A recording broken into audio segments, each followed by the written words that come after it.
I took a chance, rolled the dice, cashed out, and bought your wife. Niggas playing, you don't realize. Ooh, you only get one life. And welcome, good people, to another episode of the Bruce Leroy Bar Report, episode 9 to be exact, man.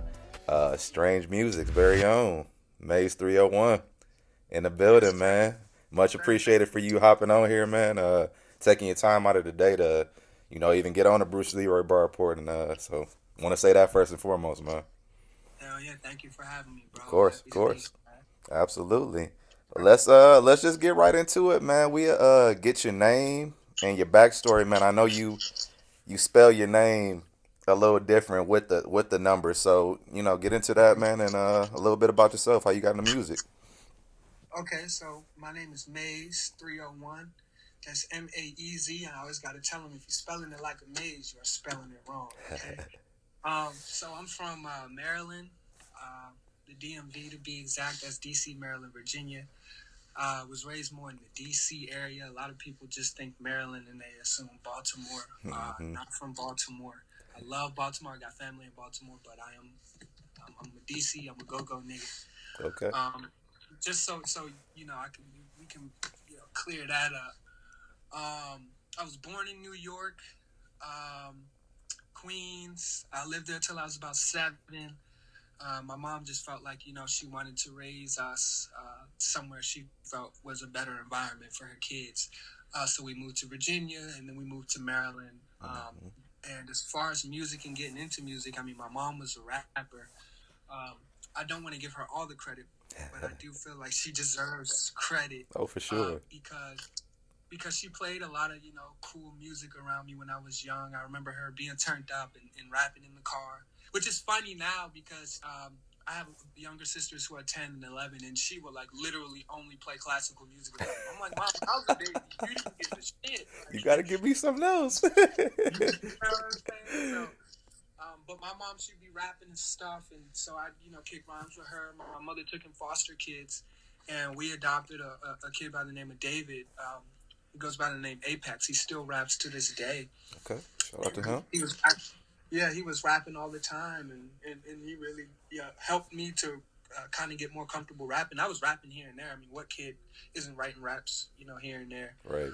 He really helped me to just, get really into the exercises doing it because he did it so much. But I think I realized I really wanted to rap at about 16. I was playing basketball in high school, and every basketball player wants to be a rapper. Right.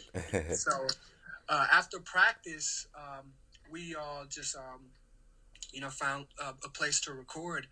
And when I heard myself on the record, I've always been creative. So I draw, I would write comics. I did a lot of things. I'm really into fashion, so the way I dressed was important to me. But I had never heard myself on a microphone. I mean, I'm not gonna say that. My mom had actually had me doing music as a kid, singing. I wasn't rapping. Right. And I wasn't so crazy about being a singer at the time. I was really young, and I had a really soft voice, like, hey, how you doing? Right. So I just didn't think singing helped me as far as being cool and tough and getting girls or any of that stuff.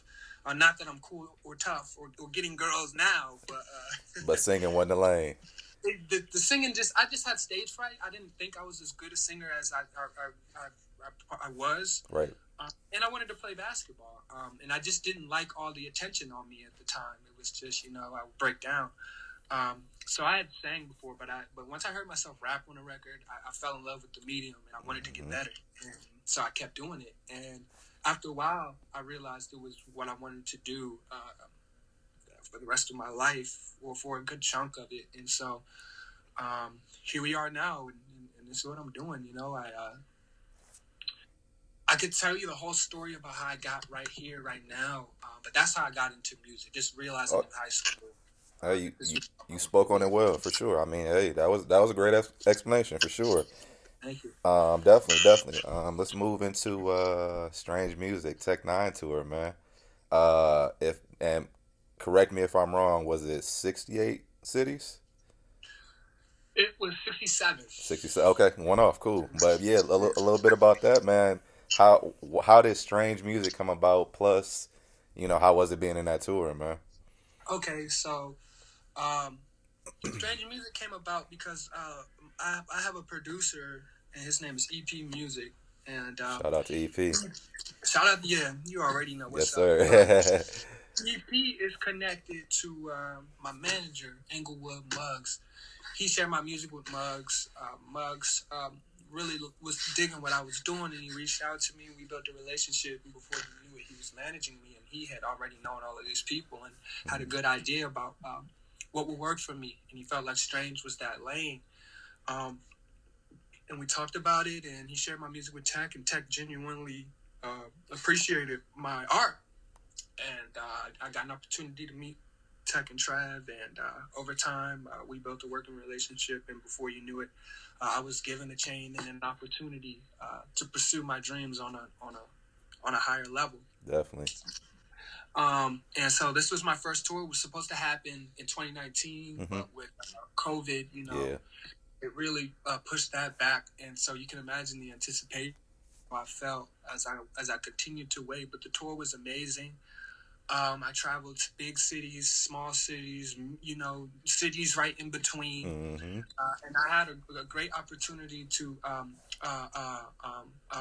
bring my art full circle because recording in the studio and writing music and shooting music videos became customary. It almost got robotic, and I was looking for something new. And so being on the stage was great because it wasn't something I was used to as far as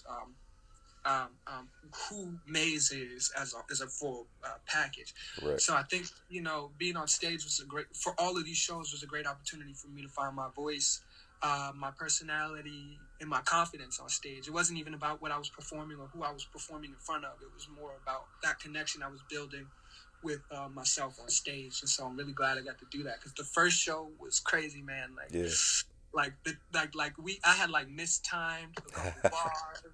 What city were you in? What city were y'all in? If you remember. We were in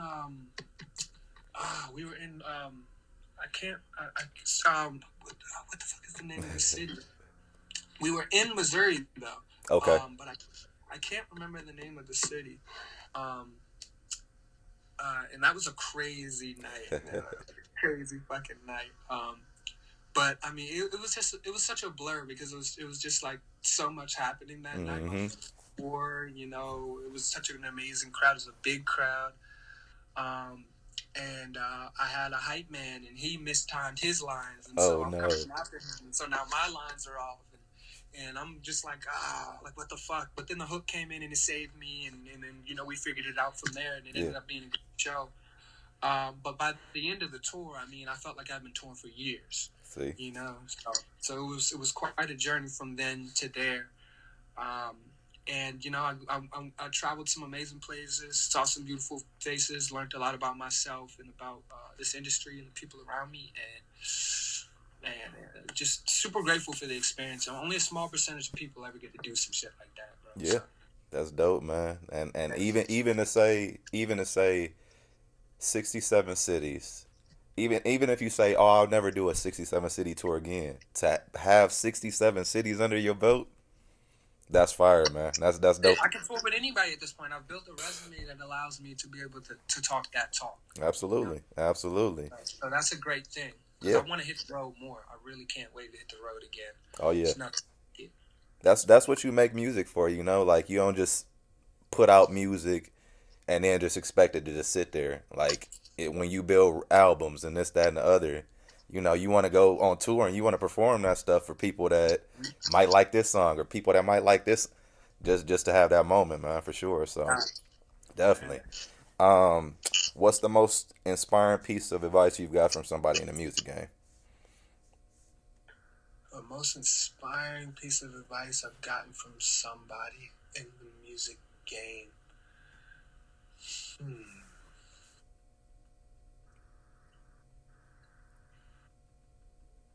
I mean, if I'm going to be honest with you, the most inspiring advice I've gotten, I don't think has necessarily come from a person. Okay. More than it's come from my experiences with people. Life has really taught me a lot about how to, I think, navigate the industry that I'm in appropriately. So I guess some of the best advice I've ever heard is just look to nature. Okay. And so, just even what we spoke on before we went live about how the universe stretches, far beyond what anybody is capable of measuring, calculating, or understanding. Mm-hmm. It's just that reminder to me that there's no limit, to possibilities, to potentialities, to purpose, to how your story can be written. Right? I told myself when I was in college and I was dreaming about being a paid artist, mm-hmm. that if I could write the story in my head, if I could dream it, somebody's already lived it, that it's happened. Mm-hmm. And so I would tell myself, if somebody else can live it, why would I, for a second, for an instant, believe that I can't be that someone? Absolutely. And so in understanding that, I just remind myself not to limit what I believe the universe or even more specifically what God is capable of allowing to happen in my life. And I've just learned that by looking at nature and understanding how limitless nature is. Yeah. So definitely, that's probably the best advice. Hey, it ties in with the question I was asking, but definitely you explain that to a T, man, for sure. I like that.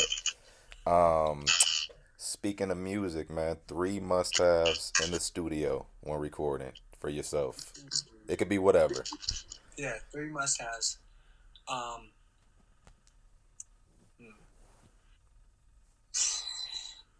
Okay, for me personally, I'm gonna put it out there. I am really looking and excited about creating a team of like composing a team of people that I can work with to create the best music possible. Mm-hmm. Right? Like I'm not the guy that's like trying to do it all on my own. Like I want to have the best producer that I can find because I want the best beats. Right? I want the best engineer. I want writers in the studio with me. I want people that are coming up with melodies because at the end of the day, for me, some of my favorite musicians, a lot of their best work was created through collaborative effort. And I think we've been miseducated as artists. I think we think that we have to do this on our own. Mm-hmm. And I think a lot of times people's career fizzle out because of this chip that they have on their shoulder. Go fast, go alone. You want to go far, go together. And I'm trying to go far. And so for me, it's like I even told Indy, I want him to sit in the studio and I want us to, write music together. Not just me writing my own shit, but him saying, yo, I think this would be cool or that would be cool. That's how bouncing I feel. Ideas off each other. Yeah, bouncing ideas like that's my approach to it. It's entertainment. It's not about me. It's about the people enjoying the product. There it is. I like that I can detach myself from the work. It allows me to remain human to an extent. So just having great, dope creatives in the studio whose opinion I appreciate, respect, and trust, and that make me better. Yeah. So I mean, that's all 3 right there. The producer, the engineer, writers. But I guess on a miscellaneous side, maybe like you got foods, you got drinks. You like what's your favorite shit to like something you faithfully will bring with you. If not one thing, a couple things, something you'll bring with you to the studio. Depending on the song I'm working on, hell, it could be a dope movie too. It could be a movie. It could be something you watch faithfully. You know what I'm saying? Like, oh, let me throw on season 2 episode Martin or just something that inspires you to make music. I mean, whenever I make music, I'm just on my laptop in my room by myself, and so I don't have anything else going on. But some of the stuff that has been in the studio most consistently is maybe some Gushers, and then it's kind of weird because I would prefer an actual woman, but like I'll just put up a video of like a woman like dancing or twerking or it's motivation. It's motivation. It's some more other shit. You know what I'm saying? But like I just love women are my muse. Yeah. You know what I'm saying? So as I can see her in all that she is an art form, one of God's greatest creations, if not his greatest creation. Yes, sir.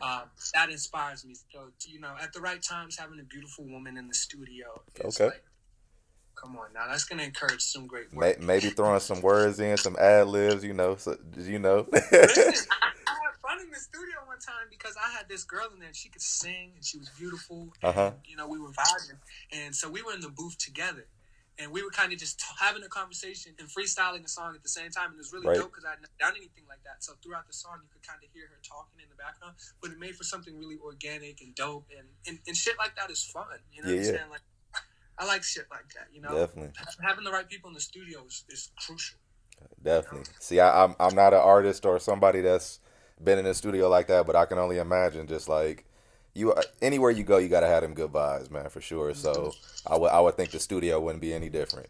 So Oh, now the studio is probably the most important place to have the right energy at, because at this point, I need to do my job and I need to do it at a specific level. So I can't have anybody interfering with my ability to do that. You know? absolutely, absolutely, it's your breadwinner, man. It's your profession. Because So if my shit come out funky, you know what I'm saying? This nigga ain't gonna take the blame. Like, yo, shit fall on me. You know what I'm saying? So get the shit together, or you know what I'm saying? Like, I'll holler at you after the session. that's it. That's it. Let me get in my mode. Bro. Cool, cool. At some point, it no longer becomes a game and it becomes work. Absolutely, absolutely. Got to separate the two, man. Sure. Yep. Cool. And I know you already spoke on indie, but the furnace, man, how did that come about? And just a little bit more on indie, man. Me being from the same, well, not the same city, but we can literally go 15 minutes up the street and I'm in his city. I love what he's doing, man, and I think that he has a great group behind him within within EP, within whatever upcoming adventures he has, man. And I Yeah. just do it's dope to see. It's dope to talk to you and to know you've worked with somebody that's in my city, uh, and to be as successful as he is, man. Just speak on the furnace, speak on India a little bit, man, for me if you can. Yeah, absolutely. I mean, God has a lot in store for him. You can already see God at work with his ability to create, and his passion and his desire and his drive and his open mindedness. Hmm. Um, I love to be around him and people similar to him because he reminds me to enjoy this shit. You know, he looks like he's always having so much fun. Yeah. He's given the opportunity to create, and a lot of times this can feel like work to me. And so when I'm reminded to just enjoy myself and have fun, Hmm. that's when I experience the most joy in my place of work. So I'm excited for him. You know, he's really humble. You know, he seems like a really smart, really humble. Just he has a lot of great qualities to him. Hmm. You know, he's willing to listen. He's willing to learn, and more than anything, he has the potential. I mean, this kid, his level of talent, it's ridiculous, man. Like, he's a star. To me, I think he's ready now. I See. think, you know, we put the shit out, you know, we get the right video or whatever, like, he's out of here. He's out of here. So, you know, Taking off. I'm excited to watch his journey and to see what God has in store for him and to just see how he evolves as a human being, not just as an artist. As far as the furnace is concerned, I mean, EP is Urban Pope, by the way. He's been doing his thing in Los Angeles for a long time. The Furnace is a band that he put together with a couple of his close friends. They play all kinds of different instruments. They compose beautiful pieces of work. He Yes, sir. specializes in jazz and gospel music, but I mean, he's produced several albums, executive produced for The Game. He's worked with Kanye West, Jay-Z, Janet Jackson. The guy is a savant. And so to have the honor and the privilege of working with him is absolutely unreal. Yeah. So just definitely been trying to take major advantage of that. You know, when he reached out to me, he told me he couldn't believe how talented he thought I was, and I thought he was kidding with the resume that he has. But he believed in me and was looking for an artist like myself. And since we've gotten together, we've accomplished, we've manifested all the things we've spoken about. We're continuing to do that. You know, we got our third album coming out on Friday, and I'm so excited about this body of work, man. I think it's some of my best shit yet. And you know, hopefully the people feel the same way, bro. You Yeah, know, definitely. we'll see. But yeah, man, the Furnace indie, that's a great combination. I think EP and his style of production. Hmm. I think even more than me and EP and the music we make, I think the music he's going to be able to make and that he already has made with indie, I think they're just going to gel on a completely different level because there's something about the nuances to EP's music that I think mesh really well with the nuances of indie and his music and the kind of quirky, kind of different, kind of you know, like there's something unique about the two of them Mm-hmm. and how I think that they come together. I don't know how much of his stuff that you've heard that they've put together, but I mean, it's a match made in heaven. Man, I've been seeing some, like, I just see the previews, whether it's through your Instagram, through EP, through Indie, through Rome's. Every Dude, time I gotta share it, man, because it's like it's a moment in history where you know it's gonna be like once people watch this back and see what y'all did and what y'all got to come, it's a wrap, man. It's like it's it's he's out it's, of it's genuine. It's organic, man, for sure. So I love seeing it from everybody in the furnace, from you to Indie to EP, and just continue success with that, man. Because it's if y'all make if I'm just seeing previews, I can only imagine what the finished product is gonna be like. You know what I'm saying? So yeah, we ain't gonna speak on it too much though. There ain't really too much more we could say. You already said a mouthful. The kid is out of here, man. He's a superstar, Yeah, yeah. and he knows it. He knows it. Yeah, He knows absolutely, it. absolutely. And that's good. Don't nobody got to tell him, remind him, but he's cool about it. He's humble. Very about humble. It. That's He don't got to do too much. He just gets in the studio and he wows you. I could say, man, I met Indy last year, and it's just like within the 5 6 months, whatever we've known each other, it's like family. He brought me to his mom's birthday event, and it was like, bro, you didn't have to invite me. Like, he was like, nah, man, I want good people around, like showing her, she can have a good time, and it was beautiful. It was just like, dude, I appreciate, invitations like that where you just like, hey, come out and show support, or come out and come chill with us. It's like, cool, man, I got you. I know this dude, like, I've been knowing him for my whole life, so it's dope. It's crazy that you say that, because even with the short period of time that we shared when he came to LA, and I'm glad I was able to be here for that. Mm-hmm. It was an interesting turn of events that allowed that. He's definitely taken on this younger brother role, and it feels like we have created quite a genuine relationship in a short period of time with his receptibility. And the kind of reverence that he shows me, as if I'm deserving of such, but he really appreciates the time that I give him, and the opportunity to speak with me about some of the things we speak about, and the feeling's mutual. I'm really grateful that we're capable of having the conversations we have, and that I'm able to bear witness to him in his zone, because again, he inspires me, and I'm really excited to see what God has in store for him, because he's a special kid. That's what it's about, man. Inspiring each other, man. Making each other better, man. And that's what y'all doing. So big up to that, man. You just spoke on a new album dropping. Yes, sir. I think 3 days. We got 3 days. Hello, goodbye. Yes, sir. Speak on it, man. Hello, goodbye, man. Whatever you can. Don't give them too much, but yeah. I'm gonna give them just enough. Okay? That's it. So it's like this. We got 18 songs on the album, and there's not one song on there that's just on there, just to fill space. Mm-hmm. What I'm really excited about is that I think I have a project here that has the potential to really move the needle, as far as like breaking that ground for me, where I begin to become that household name, as far as like what mainstream success looks like. I believe that this album really does that, where people are going to be like, yo, who is this? Like, I'm mad I didn't know who this was. Like, be excited about what I have next. And it's just, when I'm listening to it, I ask myself, well, how would I feel if I didn't know who this was? And I heard it. And where would I listen to this? And why would I listen to it?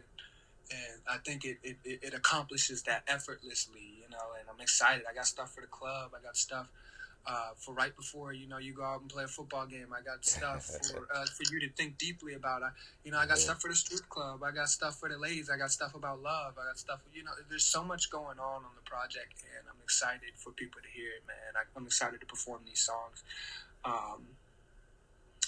I got, Tech N9ne on there. Of course, that song is already out.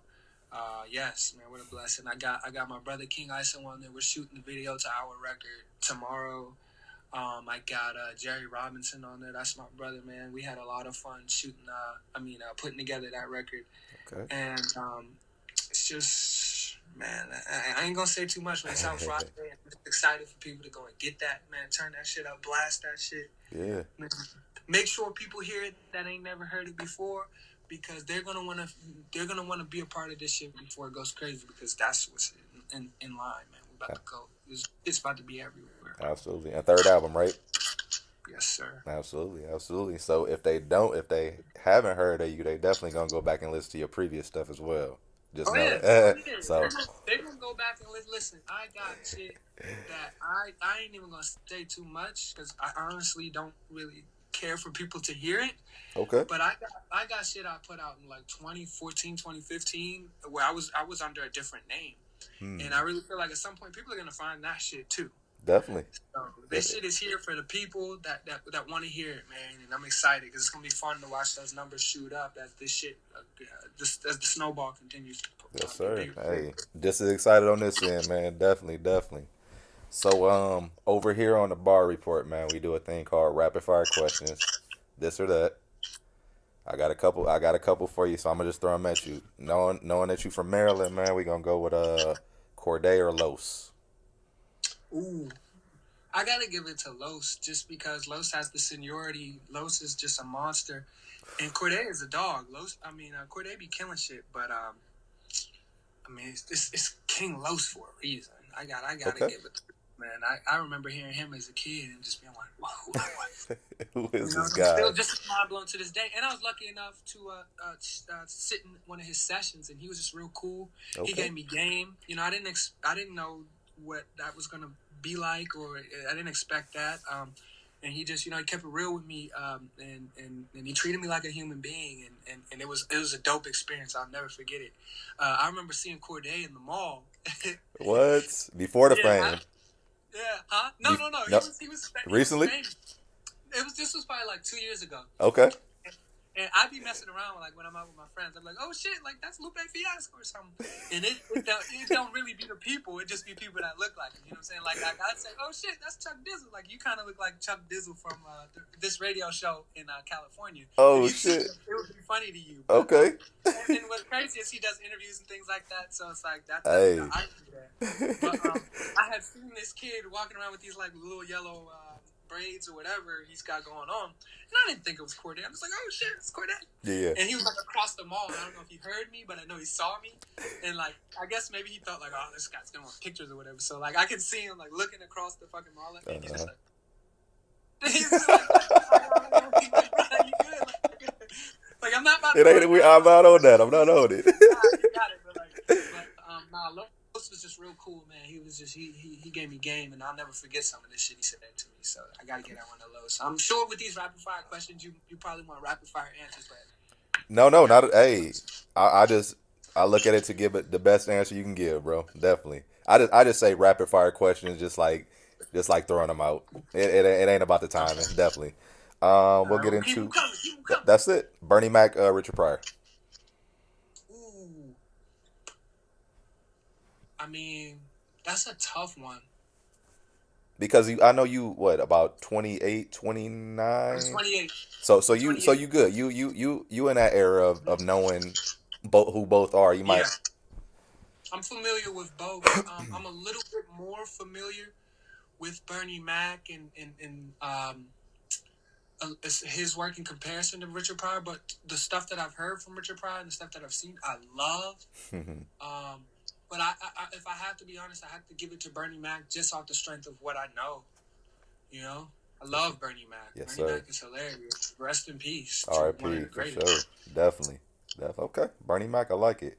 Aquemini, AT Aliens. Say that again? Aquemini or AT Aliens, Outcast.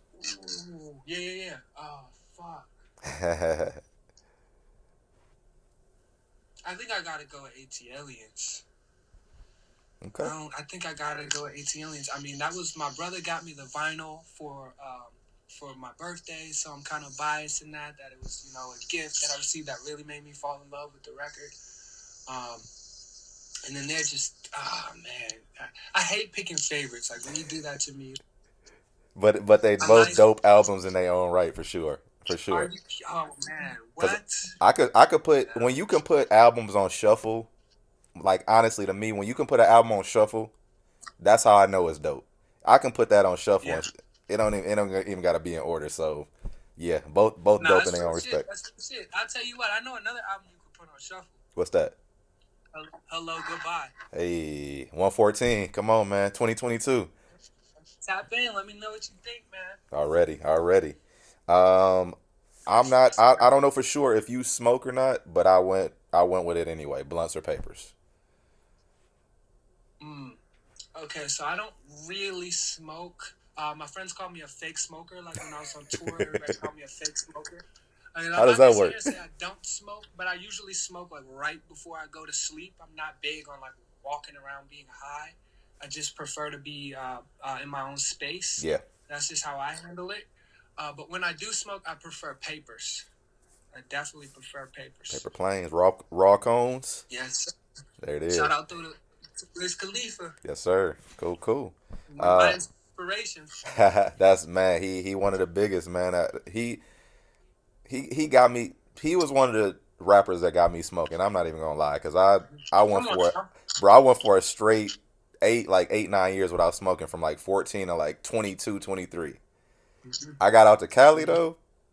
I heard that Snoop and Wiz that song is called That Good. Dun, dun. No, come on, That dog. that came out like 2011, bro, and it was like my pops was already a smoker. I wasn't smoking, but hit this. I was high for a good 5 6 hours, easy. Off off of Listen, 9 years off. come on, listen. So I know that shit hit you like a ton of bricks, man. Dog, You I probably didn't want to call do it with nothing. that He shit. he trying to show me the city and this and that. I'm like, dog, I just want to go back and sit on your couch. Like Right, I can't do shit right now. I was in one of them real life like Cali movies like Friday where they was just high out their mind or something. Like, I couldn't even function.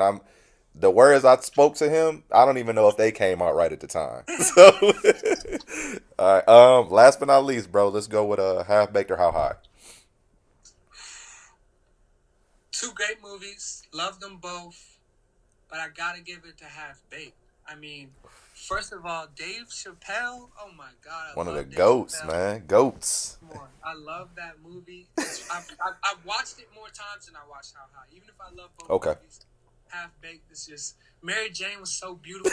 Oh my God, It had everything. Everything was great. Bob Tommy Saget. R.I.P. to Lee, Bob Saget. Like, come on, man. man.